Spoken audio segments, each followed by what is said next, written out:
We're on Keilim Perak Kaf Bet, Mishnah Yud, 10th Mishnah, the 22nd chapter of Masechet Keilim. Says the Mishnah, Asla is a toilet, and it's not a toilet only for us, it's a toilet for them. Let's go back, we'll see what the toilet was. The toilet was a metal frame, and they put a piece of leather with a hole in it, and that's a toilet. And under it you would put the chamber pot, and that's how they would go to the bathroom and then remove it. Before they had indoor plumbing, which is not so recent. Okay, so ha'asla, the toilet, tame'am midras u'tamei. It can become tamei because it has a piece of metal. It's also tamei midras because it's made to be sat on. Persha, if you remove the leather covering, I mean you remove the toilet seat in a sense. Ha'or tamei midras. So the seat still is tamei midras. It's sittable. I guess they would use it as like for their hemorrhoids or whatever. You could move it like it's like one of those hemorrhoid seats. But ha'barzel tamei tamei, and the barzel can become tamei tamei. The metal frame can become tamei tamei, but it's no longer a seat. But it can become tamei like any other kli barzel. Hatraskal.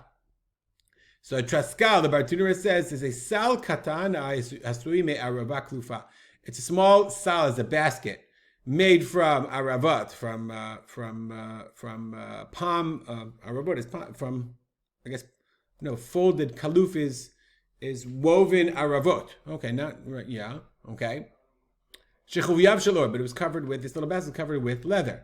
Tamei midras u'tamei. So let's see a picture. There he says the traskal is like a small basket that you covered. So they would use it, ochlim alav lechem. That's the bartunura.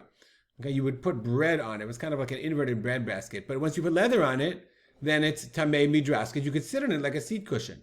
Persha, if you took off the leather, ha'or tamei midras. The leather is still tamei midras, still like a seat cushion.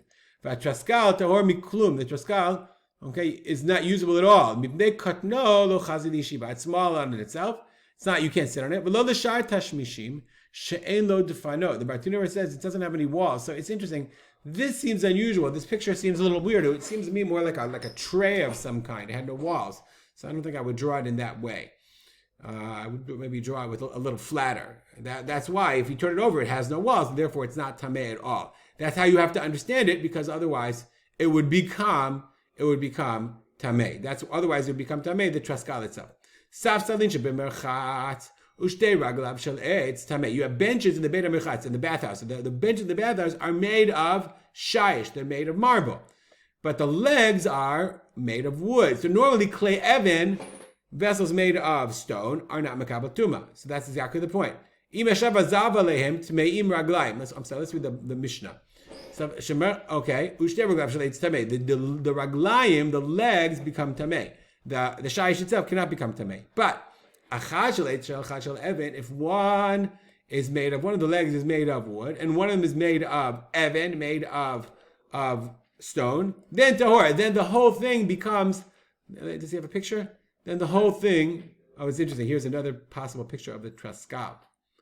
Okay, anyway, this is a safsal, the Tiferet Yisrael. That's how he says it. Interesting. If you take off the leather, then it's really nothing. That would make more sense. Okay, here you have the safsal. If one leg is made of wood, if two legs are made of wood, then the legs have status in and of itself, and they make it sort of like a kli eitz. They can become a kabel tuma. But if one is made of stone and the other is made of wood, then the whole thing is like a stone kli, and the wood one is not mekabel tuma. Hanesarim shebemerchatz. Nesarim are beams. Sheshigma. We learned this before. You dovetailed them. You made them together. Now, why do you make these things? What are these nesarim for? Okay. The Mishnah says, Rabbi Kiva metamei. Rabbi Kiva says they are tamei. You can sit on them. The Chachamim metari. Chachamim say no. They're not metamei. She'enam asuyim. Einam ella. Right? They're not made except shiu amayim halchim tachteim. So you take these beams and you dovetail them together in order to make a sort of flooring. That's exactly how they made them. They didn't, remember, their floors, this is not an accurate picture. They didn't have tiles. The floor was made of dirt.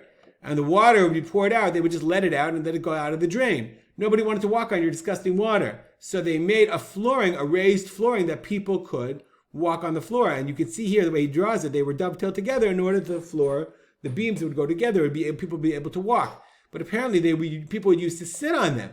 So therefore, since they used to sit on them, Rabbi Kiva said, metamei, people sat on them. Okay? why not? It's comfortable. The Chachamim said it's not made for that. It's only made to have a raised floor, and therefore they're not considered like a seat. Kan Keilim, sheyesh ba beit kabbalah kasut. Kan Keilim, I looked this up. This is the Sefaria Jastro.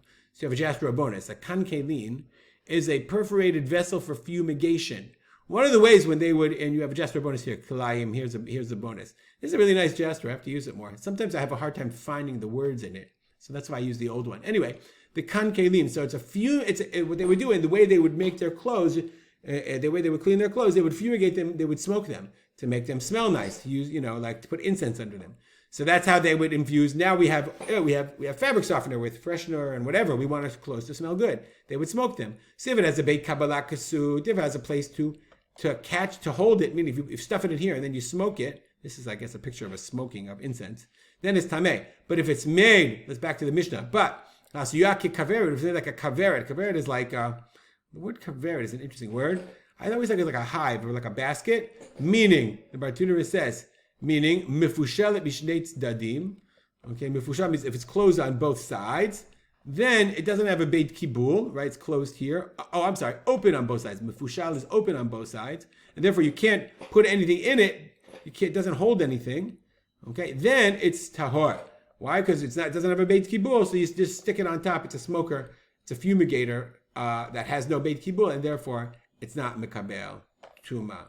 Then it's tahora. We'll stop here. Dedicate our learning to memory of my father, Rab Simcha ben Yitzchak Kalman. Make it a great day.